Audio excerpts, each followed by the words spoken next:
I would like to greet the nation this morning.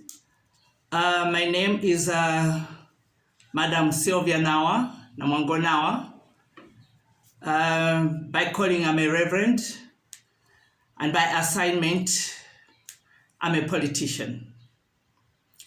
Today, I would like to address the nation, both the nation of Zambia and for us who are in Barosland, on the state of the economy. I would like, first of all, to speak about the cost of mini meal. We are not politicizing the cost of mini meal. It is a fact that is on the ground. The cost of mini meal at 350 kwacha is too expensive and unaffordable. In Zambia, we have three most vulnerable groups, and that is the middle lower class, the low class, and the poor. And they are the ones that are in the majority. This bag of mini meal at such a price is unaffordable for them.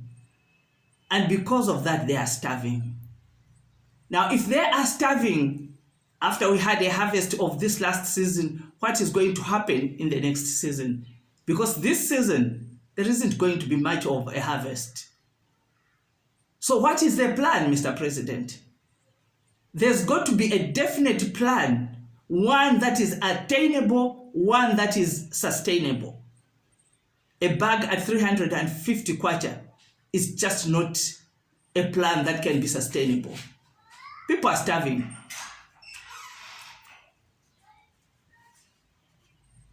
When I become president of this nation, there are 4 portfolios that I'm going to subsidize. 4 portfolios that I'll subsidize.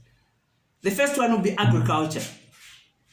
Agriculture, education, health, and energy. You cannot run away from not subsidizing agriculture because it is the core. It is the core in that is where the food is coming from. For a person to survive, first of all, what they need, most of all, is food. The air is there, the land is there, the water is there, but where is the food? At 350 kwacha? It doesn't work. It doesn't work. So I'll subsidize agriculture. You cannot have a lima a hectare. You are always talking about just plant a hectare and you'll be able to have food security, at least at household level. Food security, a hectare calls for 4 bags of D-compound and 4 bags of urea. At how much? At 1,200 kwacha per bag? That's 9,600 kwacha. And then you need 2 10 kg bags, which are going for 450 kwacha, or sometimes 500 kwacha. That is an extra 1,000, 10,600. Middle low class, the poor, they can't afford that. Without even counting any other cost, we just count those 2 costs. They can't afford it. So what happens? They will lima, but they won't have any fertilizer. Yes, in your administration, you have FISIP. FISIP, I've paid a lot of attention to all these things. FISIP is for a few, very few farmers. Very, very few. And for this season, they were even sharing packs. How do you share packs? If you're sharing a pack, then you can't even do a hectare, the very hectare that you like to talk about. Then you can't even do a hectare if you're sharing a pack. Then you are doing half an hectare. You're doing half a hectare with implements that come once in a month. Sometimes they are there, sometimes they are not there. Let's have a workable plan. I am going to subsidize agriculture without fail. The next one I'll subsidize is health. Because a healthy nation will produce. A healthy nation will produce. NIMA is a good initiative and it should stay in place. The next thing I will subsidize is energy. Transport is cardinal because it is the one that it just activates and throws everything into disarray. When the cost of gas fuel is too high, even the cost of production goes up. Everything just gets confused. That is something that you have to subsidize. You just have to subsidize it. When I become president, I'll do that. I'll do that. Because when fuel is too high, cost of production is high, then it means people are starving. We can't have a nation that is starving. The next one that I'll subsidize is education. An uneducated generation cannot produce. Why? Because we are in the age of technology. An uneducated generation cannot use the technology because they are not educated in it. Therefore, I will highly subsidize education. I will. It's the core of the nation. So I have said 4 portfolios: agriculture, energy, health, and education. And education.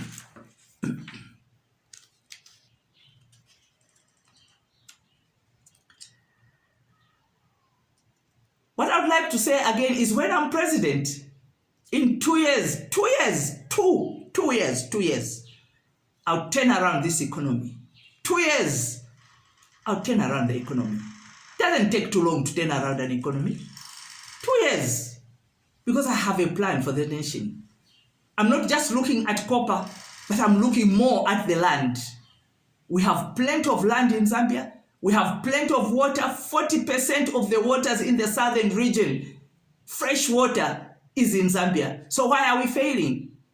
Why should we just have a small drought and then we must be crying about grain? There's no maize grain. Why should we do that? We should have a plan that takes 3-4 seasons, that even if we have a drought, 3-4 seasons, we are still able to eat. I have a plan in place. And when I'm president, I'm going to implement. I'm going to implement. You cannot grow an economy by using borrowed money.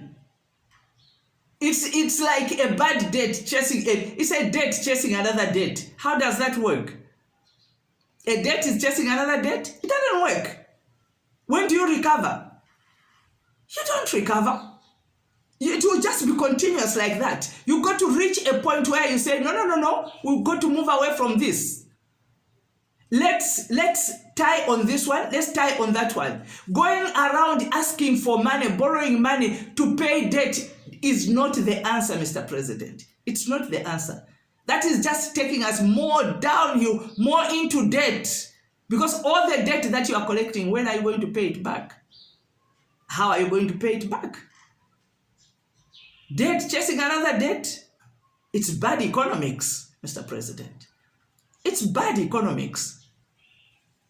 I'm also an economist. That's why I'm saying I have a plan. And I know exactly what I'm going to do. I have a plan. I'm an economist. The difference between you and I, Mr. President, is that I'm streetwise. I'm street smart. I have been on the ground. I have been on the road. I have crossed borders. I've seen what other people do. Have seen what other people do. Because us borrowing this money from IMF and from all over the world is not helping us. It's just weakening us, and weakening us. And you talk about the balance sheet, that no, our balance sheet is not treated well because some of the infrastructure that we have is not included in the balance sheet. This is war. Everyone is trying to survive. Those that are bringing in their money, they want a return on their investment. That's the only thing that they are interested in. They are not interested in our balance sheets to make our balance sheets look good. No. And that's why, the late Mr. Mandela had said something that stayed with me. That you cannot go to the negotiating table being weak. You have no leverage. So you can't go around looking for money or begging for money when you have no leverage. I have leverage. When I'm president, I am going to use that leverage. I'm not going to reveal it now, but I have leverage. That's why I'm saying I have an economic plan for this nation. An economic plan for the nation.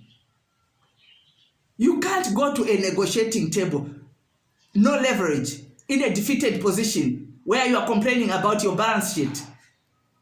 Then you are already defeated. There's nothing that is going to come out of that negotiation. Nothing. Nothing. Let's get into agriculture, serious agriculture. Turn around the economy by using agriculture. It's possible. First 2 years, I've told you, 2 years, I would turn this nation into the most grain-producing country in Africa. I'm telling you, I'll turn it around. That's why I say I have leverage even for IMF. I have leverage even for IMF. Lastly, I want to talk about, to respond to the IG, the Inspector General. 2 days ago, he had a press briefing where he mentioned that he has these people who are in Barosland talking about secession, that he's warning them. Mr. IG, I just want to reassure you. Mr. IG, nobody is instigating secession. Nobody in Barosland is instigating secession. I'm living in Barosland. I'm sitting here in Barosland. No one is doing that. No one is doing that. The only thing that the people of Barosland are crying for is development, lack of development. That is our cry. And we have the right to talk about it. Secession? Why should we secede? In 1964, Zambia got our 78.5 million pounds. We secede and leave our money? No, sir. No, we're not. In the same 1964, 411,000 pounds was given to every council by our father KK. May his soul rest in peace. That's where our money went. So you are talking, we're saying we secede. No. What we are saying is we want dialogue. We want to renegotiate the agreement so that it works for us as well. We renegotiate the agreement. Nobody's seceding.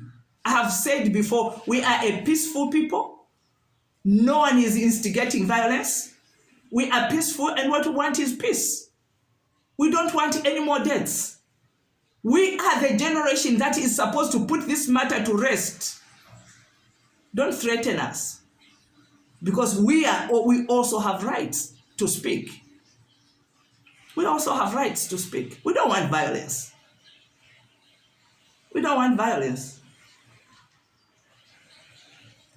While you are thinking of that, Mr. IG, there are also people who are using tactics to divide Barosland people. They are using tactics to divide us.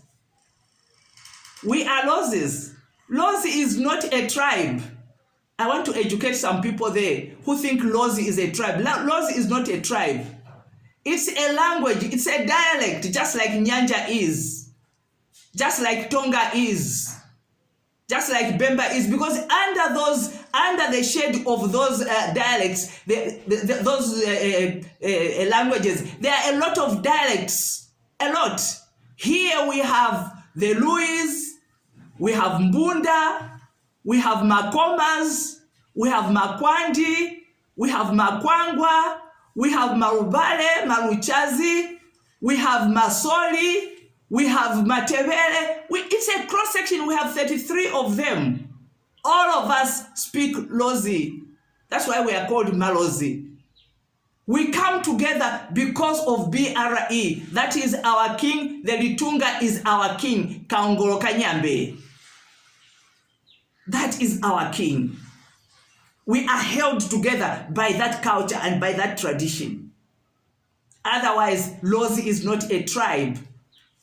It's just a language that we speak. Each one knows where they come from. It's a dialect.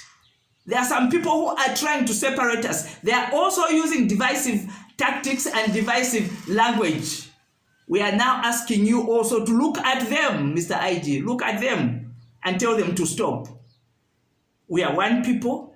BRE and us are connected. We are one. They are our parents. I've said before, our Litunga, the king, is our father. The Ngambela, Yenasope, is our father. The Kuta is our father. we are one, and we are Lozi people, and we are held by that tradition. And we are very proud to be Lozi. Very, very proud to be Lozi. Today I'll end there, and I thank you for listening.